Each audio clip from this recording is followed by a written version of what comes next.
ہے تراوی اور تسابی سے مزین خوب تر، سحر و افطاری کی برکت پا رہا ہے ہر بشر، دولت تقوی سے سب کا ہو گیا تازہ ایمان، بولے خوش ہو کر رضوان مرحبا ماہ رمضان۔ اللہ تبارک و تعالی نے ایمان والے بندوں سے ارشاد فرمایا، یا ایھا الذین آمنوا کلوا من طیبات ما رزقناکم، اے ایمان والو ہماری دی ہوئی سوکھی چیزیں کھاؤ، واشکروا للہ اور اللہ کا شکر ادا کرو، ان کنتم ایاہ تعبدون اگر تم کسی کی عبادت کرتے ہو۔ اس آیت مبارکہ میں اہل ایمان کو دو چیزوں کا حکم دیا گیا۔ پہلی چیز یہ کہ اللہ کی دی ہوئی روزی میں سے پاکیزہ کھائیں، طیبات یعنی طیب چیز کھائیں، اور دوسرا حکم دیا واشکروا للہ اور اللہ کا شکر ادا کرو۔ یہاں پر دو چیزیں سمجھنے والی ہیں، ایک وہ ہے جس کو حلال کہتے ہیں اور ایک وہ چیز ہے جس کو طیب کہتے ہیں۔ یہ طیب اور حلال ہمیں صرف اللہ نے ایمان والا کہہ کر صرف حلال کھانے کا حکم نہیں دیا، حلال کے ساتھ طیب کا حکم دیا۔ من طیبات ما رزقنا، ہم نے جو رزق تمہیں دیا ہے اس میں سے طیب کھاؤ۔ تو یہ حلال اور طیب دونوں کیا ہیں اور دونوں میں فرق کیا ہے؟ تو یاد رکھیے، طیب اور حرام حلال ان دونوں کا فرق یہ ہے کہ سور یا کتے کا جو گوشت ہوتا ہے یہ حرام بھی ہے اور خبیث بھی ہے، حرام بھی ہے اور خبیث بھی ہے۔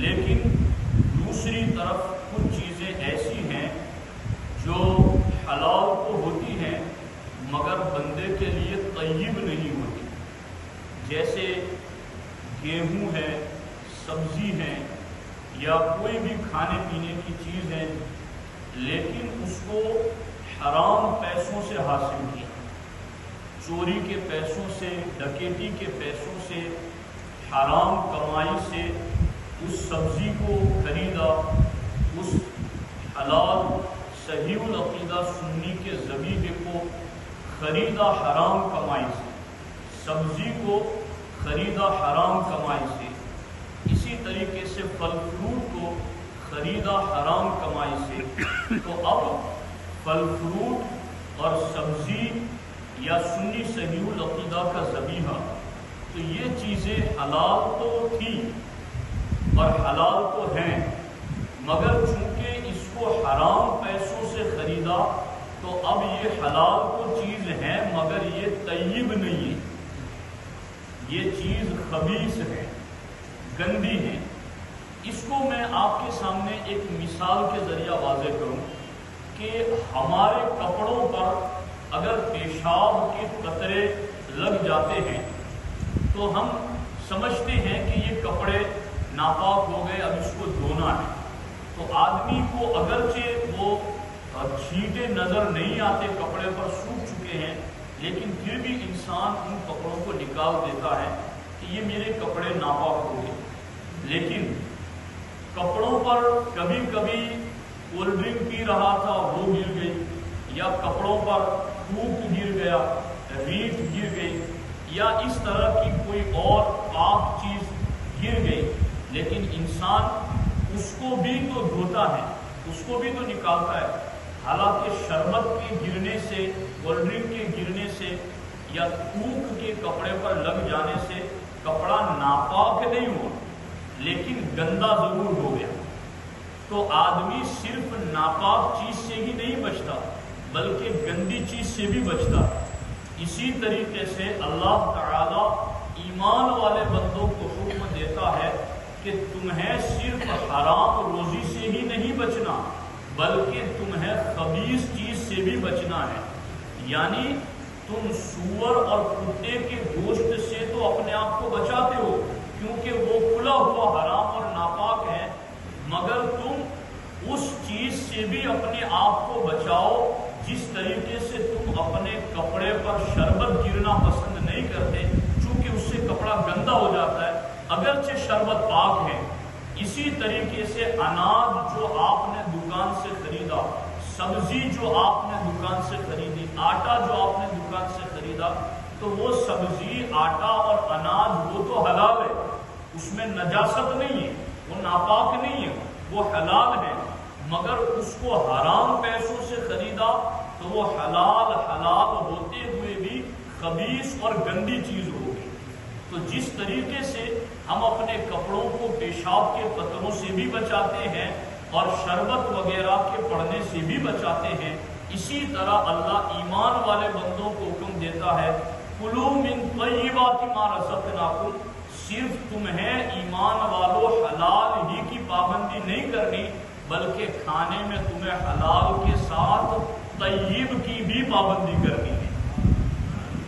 میں سمجھتا ہوں کہ یہ بات آپ کی سمجھ میں آ گئی. اب میں اس کے دوسرے جز کی طرف بڑھتا ہوں کہ اللہ تعالیٰ نے یہ بعض جانوروں کا گوشت حرام کر دیا ہے، جیسے سور ہیں، کتا ہے، شیر ہیں، لومڑی ہیں. اس طرح کے کئی جانوروں کے گوشت اللہ تعالیٰ نے ایمان والوں پر حرام کر دیے ہیں. اس کی وجہ کیا ہے؟ ایسا کیوں ہے کہ ان کا گوشت حرام، ان کا گوشت حلال؟ تو حضور صدر الشریعہ علیہ رحمہ بہار شریعت کے حصہ نمبر 15 میں ارشاد فرماتے ہیں کہ گوشت یا جو کچھ غذا کھائی جاتی ہے وہ جزو بدن ہو جاتی ہے. یعنی آدمی جو چیز کھاتا ہے تو ایسا نہیں ہے کہ وہ کھانے کے بعد ہضم ہو کر نکل جاتی ہے بلکہ وہ چیز انسان کے جسم کا حصہ بنتی ہے.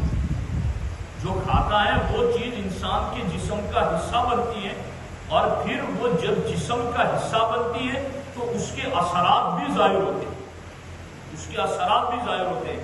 حضور صدر الشریعہ علیہ رحمہ فرماتے ہیں اور چونکہ بعض جانوروں میں مذموم صفات پائے جاتی ہیں، یعنی بعض جانوروں میں بری عادتیں ہوتی ہیں، ان جانوروں کے کھانے میں اندیشہ ہے کہ انسان بھی ان بری صفتوں کے ساتھ متصف ہو جائے. یعنی ان جانوروں کا گوشت کھائے گا تو ان جانوروں کی بری عادتیں اس انسان کے اندر بھی آ جائے گی. لہذا انسان کو، مومن کو ان کے کھانے سے منع کیا گیا. اب دیکھو آپ یہاں پر کہ اگر کوئی سور کا گوشت کھائے گا تو بظاہر تو آدمی یہ سمجھتا ہے کہ پیٹ تو جس طرح بکرے کا گوشت کھانے سے بھرا، اس کا بھی بھر گیا، کیا فرق پڑ گیا؟ لیکن شریعت کہتی ہے کہ فرق یہ پڑے گا کہ وہ گوشت تمہارے جسم کا حصہ بنے گا اور اس جانور کی بری عادت ہے ہوس پرستی، نفس پرستی، تو اب وہ اثر دکھائے گا وہ گوشت اور تم بھی ہوس پرست بن جاؤ گے. کتے کا گوشت کھاؤ گے تو وہ جسم کا حصہ بنے گا اور پھر آگے اس گوشت کا اثر یہ ظاہر ہوگا کہ کتے کی طرح تم بھی حریص اور لالچی بن جاؤ گے. شیر، چیتے کا گوشت کھاؤ گے تو تم بھی ظالم اور خونخوار بن جاؤ گے. تو اللہ تبارک و تعالیٰ نے ان چیزوں کا کھانا اس لیے حرام کیا ہے کہ جب وہ چیزیں تم کھاؤ گے تو وہ جسم کا حصہ بنے گی اور پھر اس کے اثرات ظاہر ہوں گے. اللہ دنیا کے اندر اپنے ایمان والے بندوں کو کیسا آئیڈیل بنا کر دنیا کے سامنے پیش کرنا چاہتا ہے. اے میرے بندو، تم ایسی حرام اور خبیث چیز کھاؤ ہی نہیں تاکہ تمہارا جسم بھی ستھرا رہے، تمہاری روح بھی پاکیزہ رہے، تمہاری سوچ اور فکر بھی نیکی کی طرف مائل رہے. اس لیے اللہ نے ایمان والے بندوں کو صرف حلال کا پابند نہیں کیا، حلال کے ساتھ طیب کا پابند کیا ہے. اب میں اس پر صرف ایک واقعہ عرض کر کے، وقت رہتا ہے تو پھر وہ دوسری بات عرض کروں گا. بڑی دلچسپ بات، دھیان سے سننا. بہلول دانا رحمۃ اللہ تعالیٰ اور حضرت سیدنا جنید بغدادی رضی اللہ تعالیٰ عنہ، بہلول کو لوگ سمجھتے تھے یہ دیوانہ ہے، مگر تاریخ نے انہیں لکھا کہ وہ تو دانا تھے، عقل مند تھے وہ تو۔ حضرت جنید بغدادی رضی اللہ تعالیٰ عنہ جو اپنے وقت کے جید عالم دین، محدث اور فقیہ تھے، انہوں نے ایک مرتبہ اپنے کچھ مریدوں سے کہا کہ ذرا لوگوں سے پوچھو کہ بہلول کہاں ملیں گے، مجھے ان سے ملاقات کرنی ہے۔ تو مریدوں نے عرض کیا حضور وہ ایک دیوانہ ہے، آپ اس سے مل کر کیا کریں گے؟ حضرت جنید بغدادی نے فرمایا ذرا بہلول کو تلاش تو کرو، مجھے ان سے کچھ کام ہے۔ شیخ کے حکم کے مطابق انہوں نے مریدوں نے اپنی سعادت مندی سمجھی اور حضرت بہلول کو ڈھونڈ لیا اور آ کر بتایا کہ حضور بہلول دانا فلاں صحرا اور جنگل میں ہے، تو اگر آپ ملاقات کرنا چاہتے ہیں تو ملاقات کر سکتے ہیں۔ تو حضرت جنید بغدادی رضی اللہ تعالیٰ عنہ اپنے مریدوں کو ساتھ لے کر وہاں جنگل پہنچے جہاں حضرت بہلول دانا بیٹھے ہوئے تھے۔ ان کے سامنے جا کر حضرت جنید بغدادی حاضر ہوئے۔ حضرت بہلول دانا نے پوچھا کہ کون ہو؟ تو جنید بغدادی نے فرمایا میں جنید بغدادی ہوں۔ تو حضرت بہلول نے کہا اچھا تم تو وہی جنید ہو جو لوگوں کو بزرگوں کی باتیں سکھاتے ہو؟ حضرت بہلول نے جب یہ کہا تو جنید بغدادی نے جواب دیا جی ہاں میں کوشش کرتا ہوں۔ بہلول دانا نے کہا اچھا تم اپنے کھانے کا طریقہ تو جانتے ہی ہوں گے کہ کھانے کا طریقہ کیا ہے، تو ذرا مجھے تمہارا کھانے کا جو طریقہ ہے وہ بتاؤ، غور کرنا۔ حضرت جنید بغدادی رضی اللہ تعالیٰ عنہ نے جواب دیتے ہوئے کہا کہ میں بسم اللہ شریف پڑھتا ہوں، اپنے سامنے کی چیز کھاتا ہوں، چھوٹا نوالا بناتا ہوں، آہستہ آہستہ چباتا ہوں اور دوسروں کے نوالے پر نظر نہیں ڈالتا اور کھاتے کھاتے وقت اللہ کی یاد سے غافل نہیں ہوتا، اور جو لقمہ بھی کھاتا ہوں الحمدللہ کہتا ہوں، کھانے سے پہلے بھی ہاتھ دھوتا ہوں اور کھانے سے فارغ ہو کر بھی ہاتھ دھوتا ہوں۔ یہ سن کر کے حضرت بہلول دانا اٹھ کھڑے ہوئے اور اپنا دامن وہاں سے جھٹکتے ہوئے کہا تم انسانوں کے پیر و مرشد بننا چاہتے ہو اور حال یہ ہے کہ اب تک کھانے پینے کا طریقہ بھی نہیں معلوم۔ یعنی میں اس حکایت میں بہت کچھ کہہ رہا ہوں آپ کے ساتھ کہ وقت تو گنجائش نہیں رکھتا کہ میں باتیں سب کھول کھول کے بتاؤں، لیکن اس میں سب کچھ ہے۔ اب مجھ سے بھی اگر آپ پوچھیں کہ مولانا کھانے کا طریقہ کیا ہے تو میں وہی بتاؤں گا جو حضرت جنید بغدادی نے بتایا، آپ بھی وہی بتائیں گے اگر آپ سے کوئی پوچھے گا۔ لیکن ایک عارف باللہ، معرفت رکھنے والا اللہ کا ولی، ان کی نگاہ کس چیز پر ہوتی ہے؟ انہوں نے کہا کہ تم انسانوں کے پیر بنے ہوئے ہو اور تمہیں کھانے کا طریقہ بھی نہیں معلوم۔ یہ کہہ کر حضرت بہلول دانا نے دامن جھٹک دیا اور اٹھ کر چلنے لگے۔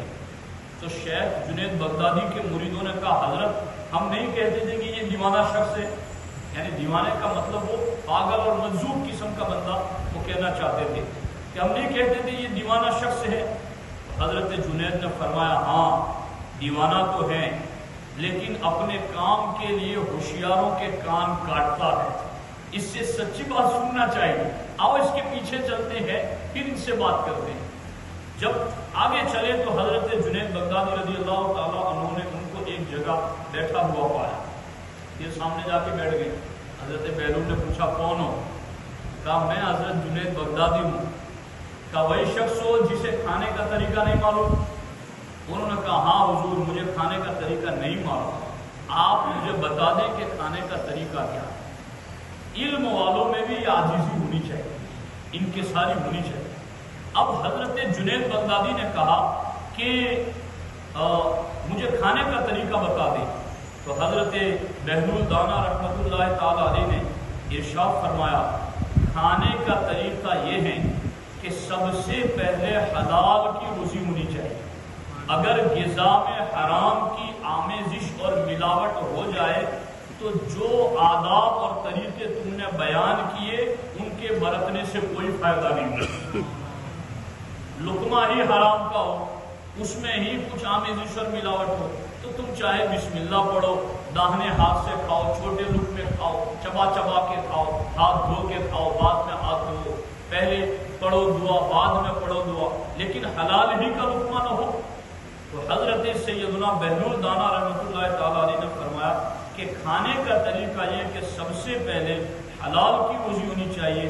اگر غذا میں حرام کی آمیزش ہو جائے تو جو آداب اور طریقہ تم نے بیان کیا برتنے سے کوئی فائدہ نہیں ہوگا، اور دل روشن ہونے کی بجائے اور زیادہ تاریک اور ظلمت کدا بن جائے گا۔ تو دوستان محترم، یہ ہماری تراویح کے بعد کی تیسری نشست ہے۔ پہلی نشست میں ہم نے ایمان والوں کے بارے میں اللہ کا وہ فرمان سنایا کہ ایمان والوں اپنے نبی کا ادب کرو۔ دوسرے میں اللہ نے کہا اے ایمان والوں صبر اور نمت سے مدد چاہو، اور تیسرے میں اللہ تعالیٰ نے کہا اے ایمان والوں ہمارے دیے ہوئے رزق میں سے طیب کھاؤ، حلال بھی ہو اور طیب بھی ہو۔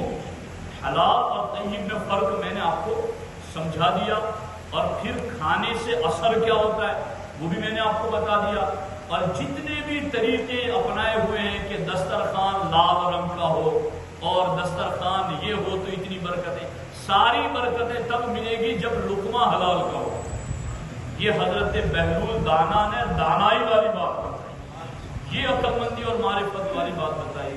اس لیے اللہ تبارک و تعالیٰ کے اس فرمان پر خوب توجہ دے، ترجمہ پھر سے سن لے۔